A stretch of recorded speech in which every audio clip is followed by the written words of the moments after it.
Welcome to the World Builders Anvil, episode 227. Let's build a gnomish culture. Don't know where to start building your fantasy world? Do you need more? Does it make sense? Forget any worries and become a crafter of imagination. This is the place where we will prime your mind. Now, it's time to heat up the forge. Break out the mithril ingots and hammer. Welcome to the World Builders Anvil. I'm Jeffrey W. Ingram. And I'm Michael Miller. Let's sup from the mug of Java and build.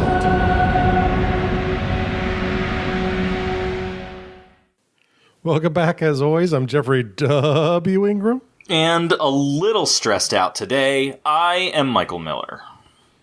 So glad to be recording, I'm sure. Just something to take the brain off. Yeah. Got some not so fun stuff going on with my father. That was dealing with it like literally just before we started the show, so. Yeah. So if anyone gets send prayers or well wishes or good thoughts, positive vibes, whatever you like to call them, to Michael, it's going to be really, hopefully, well past it when you hear this, but it won't hurt at that point either. You want to sacrifice a stuffed animal? That'd be fine. I'm down for that. Oh, I did a live chicken. No, don't. Nah, yeah, my wife would have issues with you sacrificing live chickens for my benefit. I mean, I'm cool with it, but just to you don't have to eat it. to appease Sarah, I'm saying sacrifice stuffed animals. Okay. Although there's a lot of people that would say that sacrificing stuffed animals would lead to sacrificing real animals, like, you know. Well, it's a gateway sacrifice. It's a gateway sacrifice. Oh, gateway sacrifice! I like that. I like that a lot. I needed that. There was something off topic that I wanted to address. Good news. Anyone who's a fan has probably already heard this news because we record, like two or so weeks ahead of time. But just today was announced that Rick and Morty has been picked up for 70 more episodes. This is so exciting. I am so thrilled. I'm a huge Rick and Morty fan, so I'm absolutely thrilled by this. And if you guys are not watching Rick and Morty, then do yourselves a favor and go check out that show, because that is written by a guy who has done so much tabletop role-playing and so much story writing and show running, and he is an incredible writer, and the two guys that are responsible for that show are just creative geniuses, and it shows. Like, that show is so clever and, well written, and also so out of left field. It's kind of like Doctor Who on heroin in a blender, with delicious. Yeah, it's good stuff. What was that? Nothing. I think you dropped something important. I dropped a pencil. Oh, okay, so I feel ashamed. Not too important. Only important if I want to write something down. You don't have any other writing utensils there? I have one right there. You're welcome to pick it up. I'll wait. Go ahead if you want to. No, that's okay. That's okay. Just no mistakes. No mistakes. So that's good. I don't make any. Yeah, so that should be fine.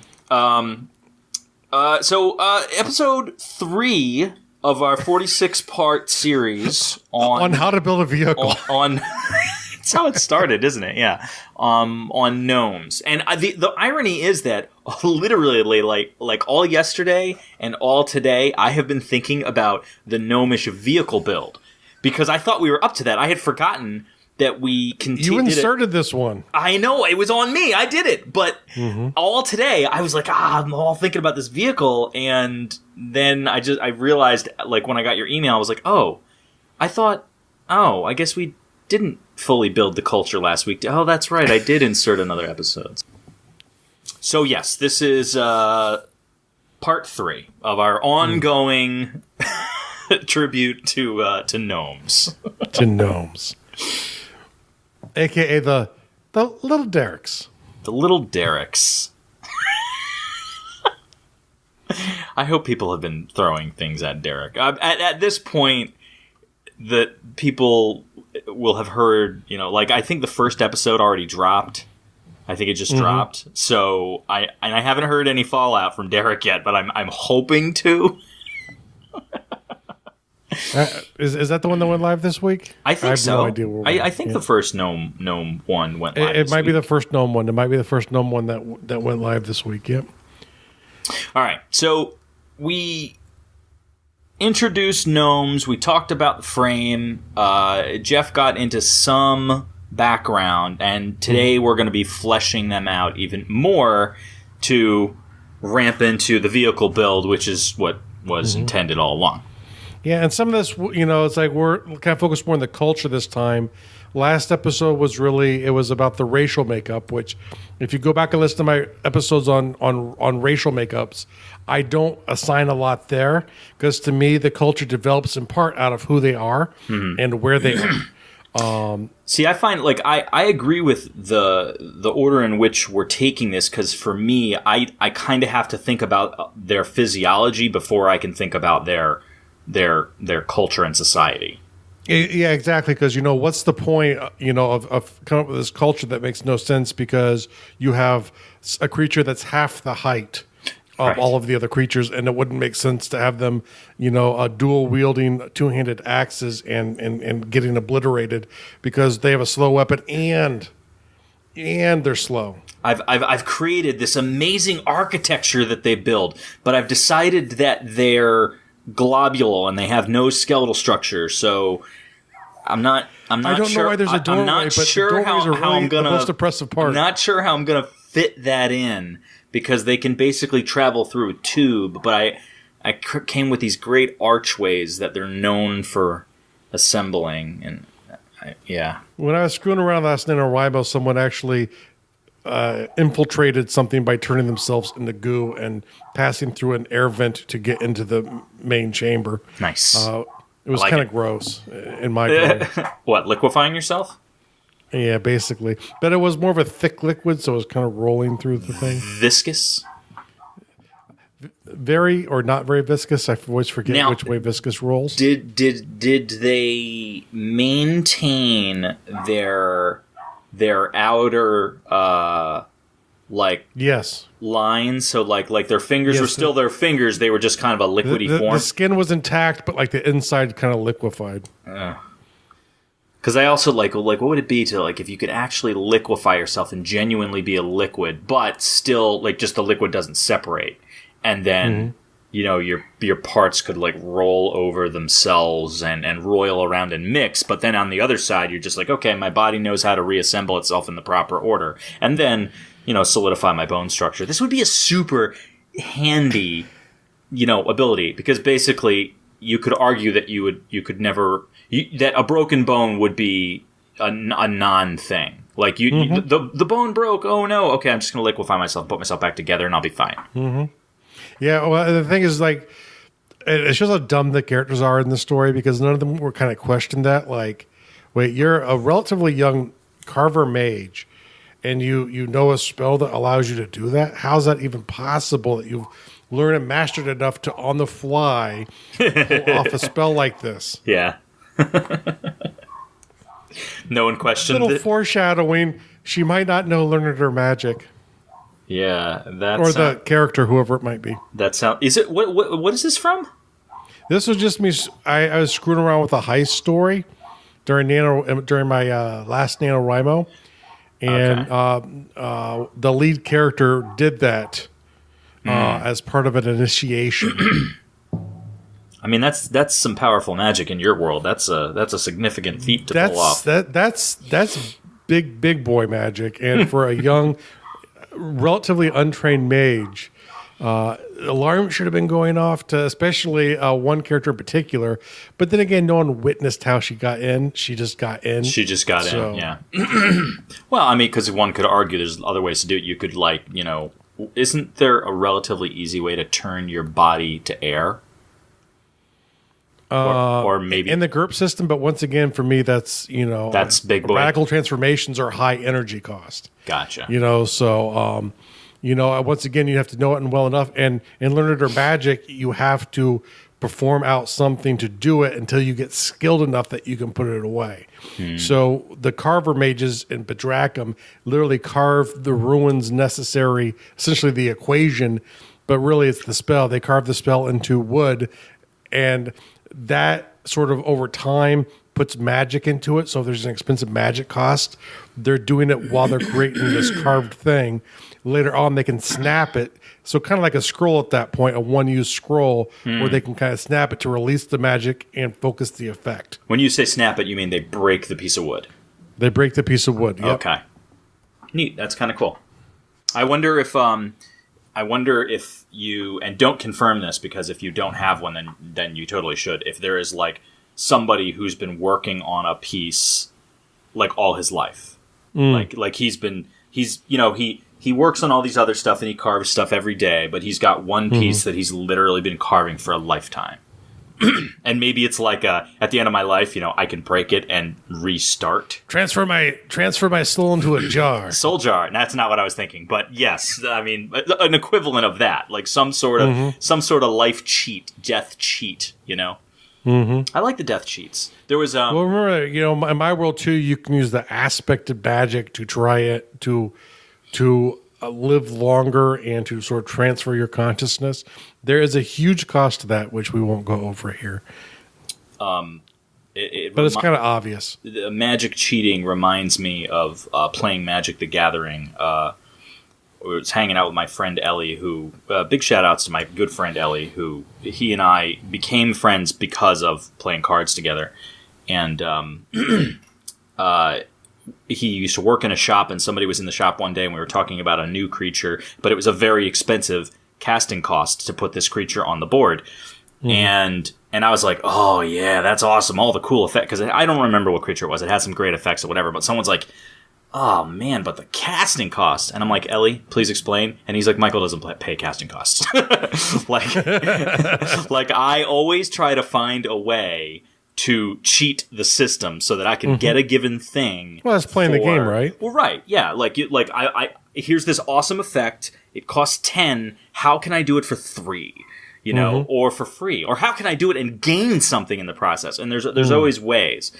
I play a lot of Hearthstone, and I find that I try to come up with stuff. Same thing. Hearthstone is so similar to Magic the Gathering. It's not even funny. I'm surprised that I don't know for sure, but I would think Wizards would have taken Blizzard to task on it because it's so similar. Blizzard has a big bank account, though. Yeah, but Wizards is pretty big too.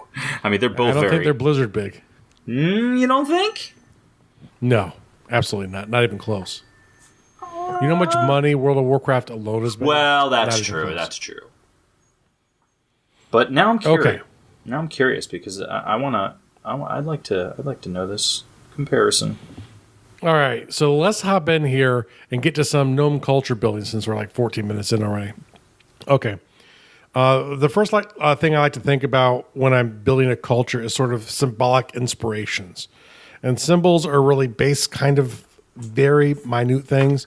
And if I was really fleshing out a culture, I would kind of go all in. I would plot out a bunch. The alphabets would sort of evolve from the symbology. If I wanted to really get deep into a culture, with this culture, I'm not going in so deep, but the one symbol that pops out to me it's sort of a later symbol, is an abacus. Essentially you have this big wooden thing where you slide beads across, which are essentially dots. And depending on where they're lined up is where is the value of something, which also reminds me of the Incan language, which there's arguably an actual written language in Incan. There's definitely a number system for the Incas, which there was a knotted chord system. I'm thinking that's how their language works.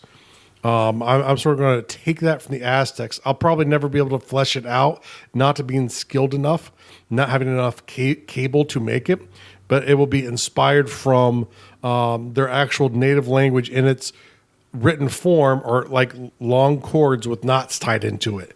And if you took that chord, much like a scroll, and handed it to someone else who could read it, they could take and get the exact same information from it.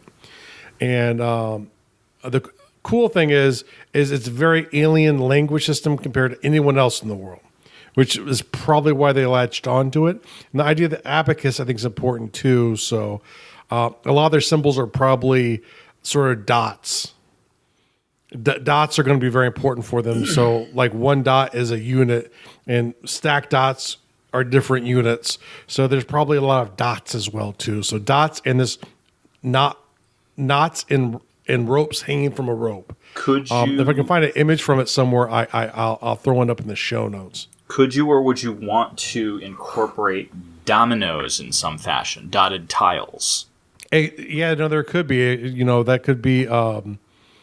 Dominoes would appeal to them as well, just based off of the dots, right? Because to me, it's the abacus, which means the dot is probably a very important symbol to them culturally, just because of how this race was inspired. Or started coming in was me and my wife joking around about this badass accounting gnome in charge. Accounting gnome? Well, that's right. And if you know my wife, wife's really smart. And she's an accountant. And she's an accountant. But that did kind of lead to a lot of the inspirations for the background of the race. And kind of where we're going as a race. Cultural beliefs and traits. This one's a little more open, once again. And, to me are there any sort of traits that are very common? I think gnomes are very buddy-buddy. They need to be around people. Okay. Their own people, obviously. Well, obviously. As we've established in the prior episode, they're xenophobic, so they don't like other racially, we know they're xenophobic, but I think culturally, you could even call it racially, probably need to actually be around others, which plays into their communal sense of the world. They're very much the group. They are collectivists in the terms of politics, culturally, which leads into their state being naturally a collectivist state, probably some form of socialism. Mm-hmm. Now, you know what? I was about to jump the gun there. Keep going. I was going to ask a question about one of the next two things. Yep. I was going to say too, probably their biggest cultural belief is the importance of the community of gnomes over the individual. That's radically different than humans. And people would argue humans on Earth, but same in Gardul. Do humans think that way? Same in Gardul. It's in the DNA. It's just the way we're built. I'm going to argue because I've not seen any successful collectivist thing over a long period of time on Earth. So I'm going to say that we tend towards, not completely, because once again we are society based.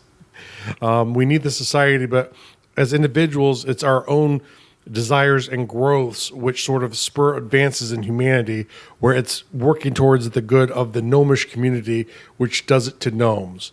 They're anti-expansion, so they have very defined areas in which they can live, which means probably very early in their race, they've come up with ways to expand the way the community is without leaving the island. And if they can't do that, they probably have very tight population controls and very tight restrictions on who can reproduce. Reproduction might almost be the state saying thank you back to someone for contributing enough to the society. You'd have to have proven yourself to a certain level to be able to reproduce. And that goes into, and for them, it's all about mental over physical. So your mental prowess and to some degree magical prowess are more important than any kind of physical traits that you have, which kind of tends to keep the communities smaller. Larger people have to exert energy on a whole bunch of different things, where gnomes have a little bit larger heads than their body size. Means they have a larger brain ratio, which means a lot more of the energy is used upstairs than in the rest of their body, which makes them suck. If you get in a sword fight with one, you're probably going to beat it unless he outsmarts you somehow. But they're slower than humans because of their size. They're weak as crap. I mean, the thing is, he'd probably have a superior weapon, and their weapons that they use would reflect their natural skill set. So there'd probably be very early towards rapier or piercing type of weapons to try and penetrate in to kill larger things very quickly. Yeah, I would imagine they'd be kind of Batman about it. Like, if you know, they're a very intelligent race, and if you know your shortcomings, no pun intended, but it fits. If you know it is a pun. If you know your shortcomings, you're going to play against those and towards your strength. So if they're super smart, they're going to do something that's smart. If they know they're going to have to get into a physical altercation, my opinion is way ahead of time, they're going to have the deck stacked. Somehow. Yeah. Oh, yeah. In real world, I'm saying, like, if you get chucked into a battle royale mode in a video game, you don't want to get stuck with the gnome character. Fair enough. But in the real world, if you got into that situation, you're either really lucky, or the gnome made a terrible miscalculation about you when it was getting set up, because they're likely to attack you from the back. They're likely to have weapons that are designed to go up and pierce in to reach the hearts of creatures. They're guys who are proficient in fighting, are probably very well proficient on where organs are located. If they couldn't do that, they would probably know how to get you to the ground very quickly. Yeah, because they're level the playing field. Exactly. I like that you're like, they'll probably attack from behind, and I'm just like, that's great. It reminds me of an old movie where a guy shoots this dude in the back, and it's during the West, so you didn't do that. It's dishonorable. And he's like, you just shot that man in the back. And the guy's like upset, like he couldn't believe that this dude shot this other guy in the back, and he's like, well, his back was to me. Fair enough. Well, done and done. Okay, so how does the writing work? And I kind of mentioned this before.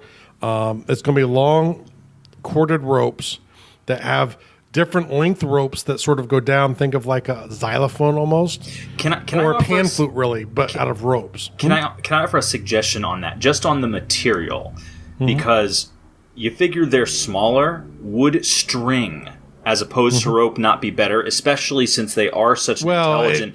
I'm saying rope, but it's that formation. Okay, I'm just thinking of the intricate nature they could develop with string as opposed to rope.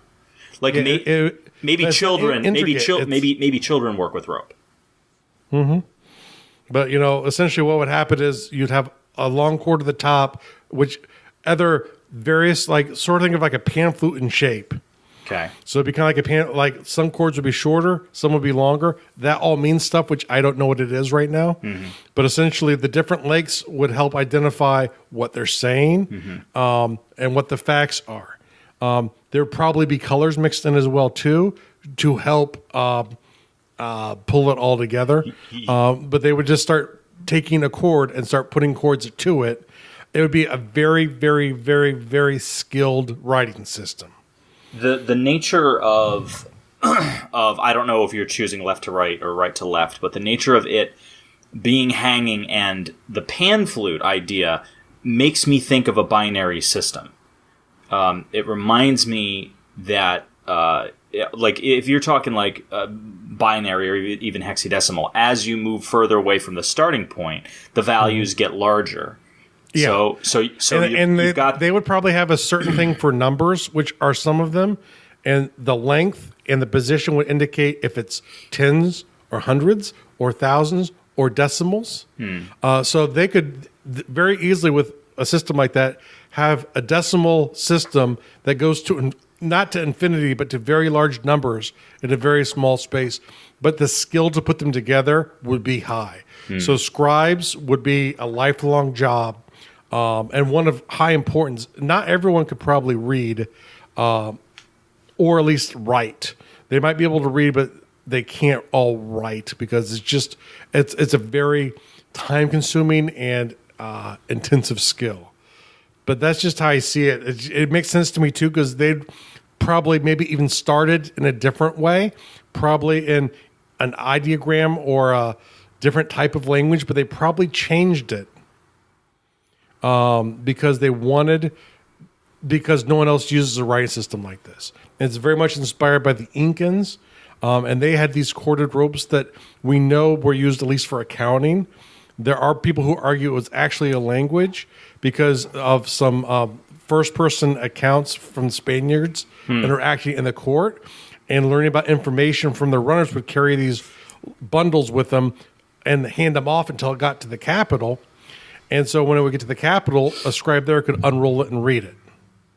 And he would tell messages of what's happening in towns across the Incan realm. So that's very much what inspired this. I think it makes a lot of sense for the gnomes to have a purposeful language system that is alien to anyone else in the world, including the person who's created them, who will probably never be able to develop it completely. I might also encourage some sort of magic in that. If you were to lay out ropes, do a bunch of knots, but then you needed to travel with it, like if it wasn't going to remain stationary or hanging or posted onto something, then you risk it knotting itself or undoing itself or getting bound up and then not being able to... Oh, no, the way these things are tied, they last for centuries. And there's no way... But if you threw it into a bag and then had to run, you'd pull it out of the bag and it would definitely be in the same shape and setup. The exact same shape it was in. Now, there are probably scribes maybe who know magic who can create them more quickly, and that would probably expand the ability or the number of people who can write because of that. So I think there's probably magic involved in it as well too, or quickly coloring the chords to have more intricate coloring. Or maybe it's something as simple as this. Maybe it's something as simple as there are magic users that just enchant the rope. So the rope can only once it can only be tied and stay in its intended form. So that, or how about this? Someone creates the rope, someone enchants the rope records what someone's saying. Ooh. So someone will tell a story to the cord, it will knot itself into the correct message. Anyone could then read it. I like that. That's neat. Yeah. That's a cool idea. Yeah. And it's certainly justified. Although I really am kind of also attached to the idea of an intricate craft that they've honed over a long period of time that they do by hand. Making those chords, like I said, I'll try and get a picture of one. They are amazing. The thing is just the chord. So making the chords that are going to work for this, very specific, very exacting. So there is still a craft in with that. And there probably are traditional scribes who don't need the enchanted ones. But I like the idea of the enchanted ones as well, too, because I think there's this really high-level scribe that are ultimately who come up with the new words, who do all of this kind of stuff and how they're laid out. Because you have to be able to teach the sounds, you have to be able to get from it along with the meaning. So, And so now moving on a little bit towards religion. This is one, I don't know, I'm a little more open on. I haven't thought much about the way the religion works. I would think the gnomes are more abstract gods, or maybe even a god in the singular. I don't think that they would have these names of beings who do certain things in the world, or maybe they did and they've kind of moved past that as well. But I'm thinking it's probably more Etruscan-like in the idea where there's these abstract ethers that are kind of out there, and they kind of have dominion over things. And through tapping into those creatures, they can get a lot of stuff done. So I think it's a little polytheistic, but I don't think their gods have faces. They are abstractions. So, but is there a one god, like a father god, or no? Is there a creator? Yes, is probably the vortex. Is probably the creator. Okay, fair enough. That makes sense. So, well, how important is digging into the religion for you? Like this seems like we could break that off and do. We could do a whole episodes. Right, I was going to say, and we're due for a religion building episode. So maybe we'll do one for that, because that's really a lot for one episode. It is. If the writing language could be developed, that would be an interesting episode, but I think it's way too complicated for me to ever develop, let alone develop it here. I have to think about it abstractly at some point. But religions, we'll leave it through. It's like these idea of, it's abstracts. They don't have physical forms. Well, let me ask. They are ideas. Ideas are gods almost. All right. So let me have you nail down at least something regarding the religion. Like maybe is there a concept like what is it? I think it's one of the I don't know if it's Hinduism or Buddhism or whatever, where there's a creator, a preserver, and a destroyer. Like, do they believe in the cycle of creation and destruction? At least, is there, if you're going to have a multi-idea thing, at least nail down some of those ideas. No, the ideas are all about building and creating. So for them, it's all creation. Okay. So there's probably divisions of creation, sort of like, almost like science, right? So there's sort of like biological, like plant life or animal life. So there's these things that would have control over different areas of life, observable things to them. The night sky, that's probably one. The sun might in itself be one. The moon might in itself be one. So there's probably a few that you could see, but they don't have humanoid figures attached to them. Okay.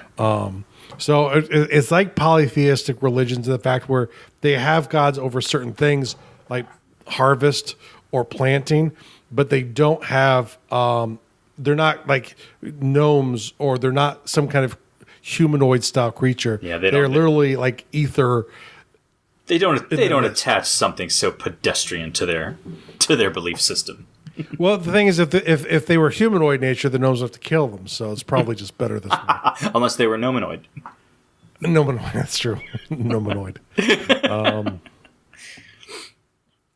So geography and weather, if you go back to the last episode, I'll very briefly recap it.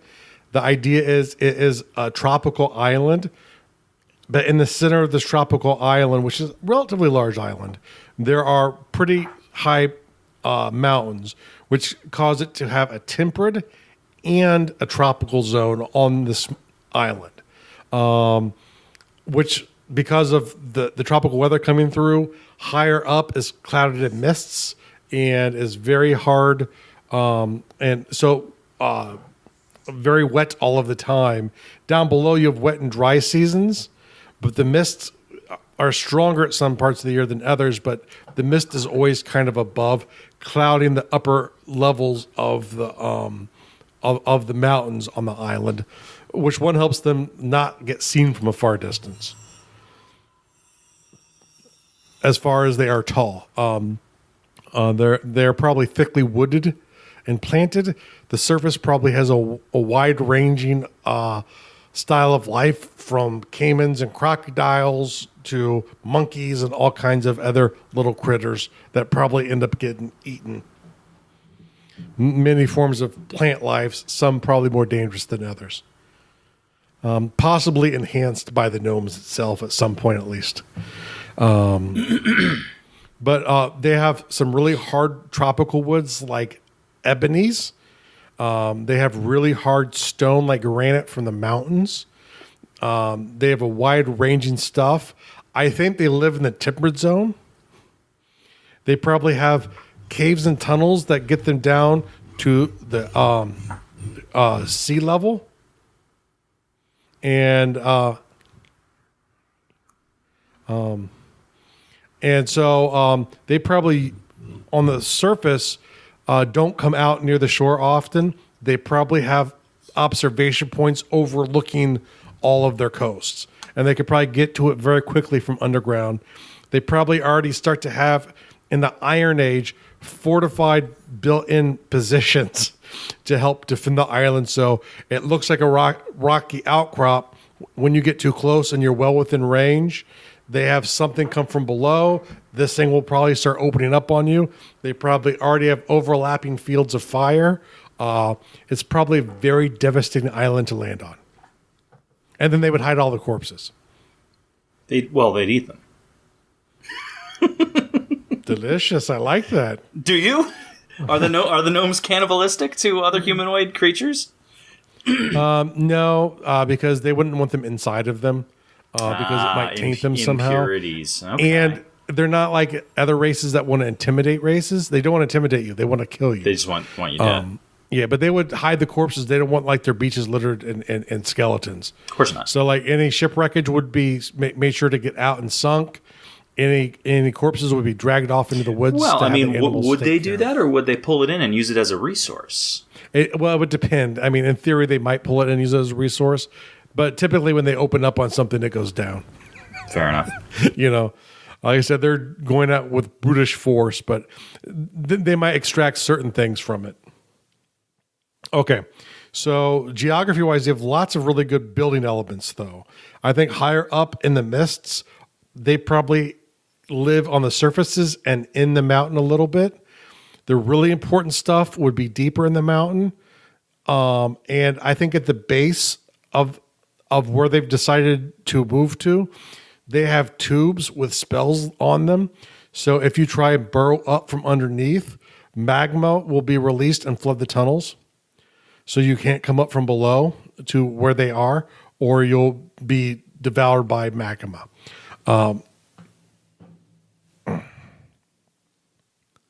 And there would probably be like literally levels of just empty cave space. And if any life form goes in there, magma just floods through there. And they dispose of it by magic. Okay. I figured that one out. So lots of traps, basically. Yeah, because remember, they know some of the dwarfs buried underground. So they're very paranoid of the dwarfs coming up from underneath. So they're massively dangerous to try and go up towards their city. Or cities on top of the mountains. But I do think that they are external, but they're in the parts where it's misty, so you can't see them from even the ocean. Types of clothing. I don't know. I've always kind of sucked at clothing.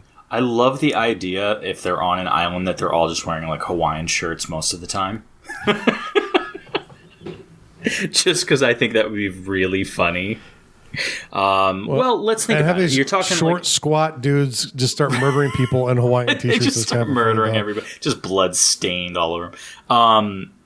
I mean, look, you figure at a lower tech level, tropical island peoples, you're talking like grass skirt style stuff. You have so many different like plant materials to turn to clothing. Right. I even like foresee like masks made out of plants. Yeah. So it's like the long I hadn't thought about that, but that sort would of be... fern kind of like. I think that would just be a cool mask. Yeah. Just sort of. I like that. Made out of plants. I mean, any animal pelts, they have access to metal. I mean, any animal pelts they could make into, stuff. My thought is, how would they make cloth? Well, you figure if they're making rope, how are they making... All it takes is flax seeds. If you have flax seeds, you can make cloth. All right, fair enough. And cloth is pretty much universal, but they can weave stuff together out of the fauna as well too. But they have such a wide range. A lot of times there are plant mixed in at least. So they probably have silk. They which at this point they're probably using more and more. But like more traditional types of headdresses are all more sort of Stone Age, like Pacific Islander kind of stuff. I like the idea of silk. If they got silk, I like that idea. They have silk. I don't know if they had it originally or if they stole silkworms. I don't know. It could go either way. Oh, that's true. That's the other justification. At this point in their age, they can, like, if they're missing something they want, they can go get it. Usually. And silkworms are one of those that they could get and they could figure out how to use and steal them. And that area is not too far from them. So if they don't have them natively, they would have just extracted some. But silk would probably predominate it in this time period. With Clasp probably of iron. Well, you say you have colors here before you get to Clasp. My thought on colors is if they don't want to be seen, they're probably using a lot of greens. Green is probably a big. Well, remember, thing you're in a jungle. You can use all sorts of colors, but remember, they're also higher up where they live in their cities, people can't see them from anywhere. Okay, but if they're undoubtedly there's time they spend down low, and we've covered that they don't have exterior roads, which means they're going to be using relatively hidden pathways and possibly underground spots to pop up, but they're going to be out in the jungle. They don't want to be seen from the beach. So my justification is that those are my justifications for them prioritizing their green colors. If it's jungle. Their colors are going to match the environment. So right. Depending on the colors available in the jungle, beyond just green, because sometimes plain green will start blotting out flowers and stuff. So essentially it's going to be the colors of the jungle below, which are typically very colorful. But it's going to be mainly green with bits of color popping out of it. And usually consistent colors depending on the article of clothing. Oh, they should have like a College of Magic that specifies their ability to be able to turn into like predator, camouflage so they can blend right into the jungle. How terrifying would that be, seeing a predator shimmer, but it's a deadly gnome? Oh, I like this. That's got to be part of that'd be your funnier special, if they were total cowards. Your special forces you team. This like nasty Black Panther, and you're like, run! And it's like you don't realize it's a gnome running away from you. Accessories, it's going to be, I think, just common stuff, jewelry, things to perform the tasks of their status. It would be very common to carry those with you. One, to show your status and how you should therefore be treated, on top of whether or not you're performing the work.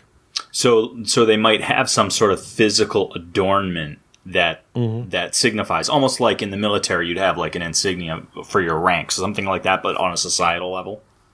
On a societal level. So the rank would be displayed predominantly probably by jewelry that would be placed to help show your position. Kind of like the different colors of togas in Rome. I think you had to be Roman. You could get a white toga, and then like a red toga was a senator, and a purple toga was an imperial, and there's a blue toga, I think, mixed in there somewhere too, or blue on the white. So the colors would be on top of the white toga, which would signify rank, but it would be kind of like in that sense of it, but not like that. It'd be a piece like probably a relatively uniform positioning on them as well too. They would probably look relatively similar. Like a high status person probably would not outwardly look that much different than a commoner. What about some sort of knotting in the beard? Well, they all don't have beards. Well, then it could be in the hair, or it could be attached to the lapel, but it could be something. I think it would be an actual knotting that would be kind of weaved out of the silk, maybe. And then it would probably have a little metal attachment as well, too. Because if you changed rank, then you could change the knotting. Exactly. But I like it being knotting. That makes sense. Architecture. Their architecture, I don't know, probably, it feels like it's growth out of. So I kind of think of I think stylized-wise, very Hindu-looking, sort of pagoda-style things coming out of the hills. So it would look like a mountain peak, but with several peaks, like little mini peaks around it, and kind of shattered down. The most comfortable place being where the highest status people live, the least comfortable place being where the lowest class people live, even though they're stateless or they're classless because they're a unified state, but not exactly. Yeah, because there's certainly some people that are going to be contributing more based on their talents. So, exactly. Cream rises to the top, so to speak. Exactly. So there is some differences, but it's kind of where you position your home in the architecture. So wherever the most comfortable position is for the gnomes, probably somewhere in the middle of where the gnomes is where the highest people are. And then surrounding them are other people. Would that be one of the only advantages to a higher social status, is maybe where you live? Yeah, almost definitely. I mean, your home's probably a little bit bigger. What I'm saying, the ability for you to get around inside of the community is a little easier. What I'm saying is, would there be other advantages? No, I think there are some constructions, or because of the nature of their sort of socialistic approach to, their community, would it be more level and thus very few things that would be? Oh no, there are things, but they kind of serve the state. So, like, if you are a leader, you could be called at any point to come for an emergency meeting. Let's say an armada was seen heading your way. So there'd be special passages getting them to the chamber to where the oligarchs, the geniuses would all come together to determine how they're going to deal and what the threat is and that kind of thing. The people who are soldiers and hunters would have access to special tubes designed to get them down to the where the wildlife is. And so they could get out onto the island, down into position in one of those outposts. People who live in the outposts themselves, those areas that are designed to overlook every inch of the island, are probably kind of looked down upon. Can I offer something that's a little silly but fun and I can argue practical? Could these mountain passages that lead lower, in the interest of defense, could they be slides so that they can get out faster? Oh, they're tubes. Right, but I'm saying, like, maybe one part of it is like steps you could walk back up, but one part of it is literally a slide. So that we have to flood the beach. We got to get down there fast. So I'm thinking slide. It's almost like air tubes, like in old banks. You'd put you'd put something in a tube, you'd close it, you put it into a pipe. So you think we're going that advanced? Like maybe they have wheeled, like carriages that they like a sort of thing that they sit in. And I think that they use air. There's probably people whose jobs are to change the air pressure to force the thing to go down and up. There are probably people who that's their job. Okay, because like you said, it's very important to get people down. Is it just a person that climbs into the tube, or do they get into a device that then travels the tube? Oh, it's a device. So think of like a plastic, like literally like a little, like a car, for lack of a better word. At this point, you're bordering. At this point, you're bordering on subway. You're talking about a pseudo vertical. Yeah, you're talking about like an elevator slash. It's all air pressure. Yep. An air pressured tube system. Could we be touching on the vehicle? I think so. Maybe we might be touching on the vehicle. So I don't know much about it yet, but I know it's like this air tube system that moves people from the city area down to the lower area. Okay. It'd probably be very expensive to build, but they have time and they're doing it for the community. So it makes sense defensively. It's very hard to get up to them. Yeah, I'm thinking like you're talking tube and then something to get into. So that makes me think of like something akin to like an alpine slide, but your desire to want it to be completely enclosed and pressure driven. I just wonder if they would get that complicated if not necessary. Like what's the advantage to this? Can be in the next episode, but try and use the car to go up if you're an invader. Well, that's what that was. But remember, they're extremely xenophobic, and that's the reason why. There are probably old trails that go up the sides of the mountains from earlier days, but they've kind of mastered this technology of air pressure mainly to get people down faster. But then they kind of broke away the outside other ways to make it harder, especially the mountains that they live on. It's going to be harder to get up than it should be, and they would kind of shape it in a way to make it more defensible.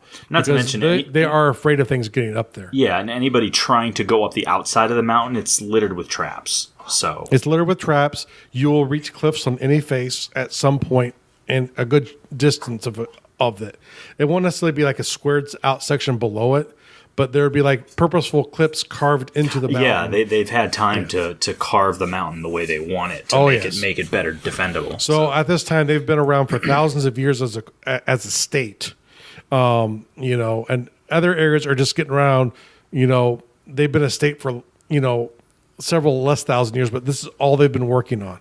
And their paranoia for being invaded, I think, is what leads to this kind of system, because if you get in that car and try and go up, they're going to have the same guys who move it trying to push it to make sure it doesn't come up. So you have to beat them to use their own vehicle. And there's probably some fail-safe that they have built in as well. And there's probably dudes scrying into the tubes, seeing exactly what you're trying, and then they're pouring lava into the tubes. Or they definitely have dudes capable of doing that. But I would assume there's a fail-safe inside of the tube, so if they're invaded, there's an area internally that they can go downstairs to get to where they could actually put like a spike thing out over top of it to shatter the tube if it came up anyway, which would probably be the smarter approach. Oh, yeah, you could use it. Go ahead. You first. But once again, with the materials that they have, the hard ebony wood, and ample granite, they can do a lot of very sturdy types of structures up high, that will last for freaking ever. Now, you also have listed here for their materials metals. How large is the island that, and if they've been there for thousands of years, my thought is that they'd have dug to the center of the planet to get the quantity of metal they might need as their needs change. I think their major building is out of the ebony wood, the hardwood. They probably have mined. Iron's very plentiful, so making steel isn't as hard as people think it is. It's very prevalent. It's just the way things get distributed. But they probably have very strict recycling built into their society already, to where if something breaks, it gets put into the community welder. They probably, if there's specific metal needs that aren't on their island, they would put together an extraction team to extract it for them. Yeah, to go get some. If that means killing a whole community of people who are already mining it, they will.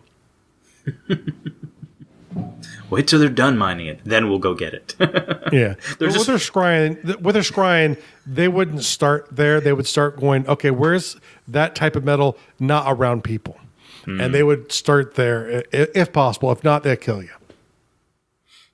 There's this cache of ingots that they've all put together. Now we just have to go in there and slaughter an entire community and carry them out. Why the whole community? No witnesses. No witnesses. No survivors. Okay. So now let's move into the last area I like to think about, like culturally for people, which are the arts and entertainments, I guess, of it. Arts typically come out of common goods that are used a lot. Storage vessels like vases over time, create patterns that are beautiful to them or outside people. I think they're very big on constructed goods, on more tangible types of art, except for the religious art. I just feel that's more abstract painting, and maybe music, to symbolize their religion, with beings who are gods. Their gods aren't beings the way we think of on planets. So I think, most of their artwork is dot based. It is geometric type of art, into pots, into their walls, and it's always geometric. But with their high intelligence, it might look abstract to someone who doesn't see the pattern, because the patterns would be very intricate over time. And so they're geometric, but they might appear chaotic in nature. So sort of think of Jeff Goldblum explaining chaos theory, where they're going to see possibly patterns that we don't because they're more intelligent. So where it's geometric art and it's very sort of etched into everything, it would be realistic renditions of things that they don't have around them into clay or into stone. So unless it's religious, in which case it's an abstract art form, or it's music that is very complicated rhythms that actually probably wouldn't be music, because music is all rhythm. So that would be a common type of it. It would be like abstract art where you can't really pick out patterns. because to them that's the gods. The gods are sort of raw chaos beyond the patterns. I like that you kind of have like these contradictions built in, like the abstract thought and abstract art, but at the same time they've also got, like the dots, the knots weaving. There's a lot of very, their intelligence. So obviously math is going to be a big thing. So there's all this logic there too. So I kind of like I would definitely say they have lots of type of art made out of plants, carved into the woods. The hardwoods that they have is probably a very base level of it. Pots to store stuff in, very intricate designs. Once again, all geometric unless it's religiously based, in which case it becomes abstract. Envisioning of things, because that's their gods. Their gods they're not physical in the way we think of. And the mouth, meaning singing and stuff like that. I don't think that's really a huge thing for art for them. I think singing. You don't think they sing? No, I think their communities typically find silence to be more blitz. Speaking is a utilitarian thing to do. So you speak, to learn stuff. You speak to teach stuff. You speak to do stuff. But I think in general, it's a little bit more quiet community. Not a lot of song. Not like sung. Music, I would say yes, but more for just common enjoyment. Music is all pattern based, so it could not be used in religious ceremony unless you could find a way to create music without rhythm, and then it would sound bad. So I don't think there's any religious music. No, the argument there is they're all improv jazz artists. But once again, though, they're playing off of standards with patterns. It's a more complicated pattern, but they're really intelligent, so they see patterns a little easier than the other sentient beings. So maybe there's some really complicated form of music, if someone knows, they might use that religiously, but I'm thinking music is more of a mundane. You might go to the pub and listen to someone play a piano or play a guitar, but that's more of a common sort of just to feel it in you and to relax type of thing, not religious. Because they haven't figured out how to abstract it. So it's not exactly what you've covered, but in my mind, I'm envisioning a Magnum PI shirt wearing gnome with a tribal mask, some knotwork in his beard, just a mustache, a big thick mustache, playing the saxophone with a rapier on his hip, and he can turn invisible. And kill you. And kill you. Just straight But from behind. You'll never see him coming because then you'd kill him. You'll be lulled into a false sense of security, and then that would be that. Yeah, I think you pretty much got it. So the world building task, I'm sure you guys are going to have a tough time guessing this one, is flesh out a culture for your gnomes. And if you don't have gnomes, make some gnomes. And if gnomes don't fit into your world, make something else and call them gnomes. And once again, as part of our GNOME ongoing 742-part series, share your gnomes. Go to facebook.com/groups/Undercroft, or just search for Fantasy World Builders Undercroft, or Undercroft. You'll find Fantasy World Builders Undercroft, not the band, the World Builder one. And here's a reminder, something I haven't mentioned in a long time, I realize, but if you go to www.gardul.com/Amazon, it will take you straight to Amazon. So if you want to help the show, help support all the efforts that we put forth to bring you this content, it's a portal to get you to Amazon, and anything that you purchase, totally normal. It's not going to change your prices, but it'll give a kickback to the show. It'll help us keep bringing you stuff like this. And there's keep the lights turned on. Yeah, keeps the lights on. And there's new stuff coming. Like Jeff and Kristen are hard at work at things, and they're struggling to get me to get hard at work at things. But there's more things coming for all of you guys. So awesome. Stop. Thank you so much for listening to the World Builders Anvil. We would love it if you would share the World Builders Anvil with 2 of your friends. And so would they. If they are unfamiliar with podcasts, then you get to introduce them to the wonderful world of podcasting. Take them to Stitcher or iTunes, or best of all, just send them to our website, www.gardul.com. That's GARDUL.com. Now strike while the mithrils hot.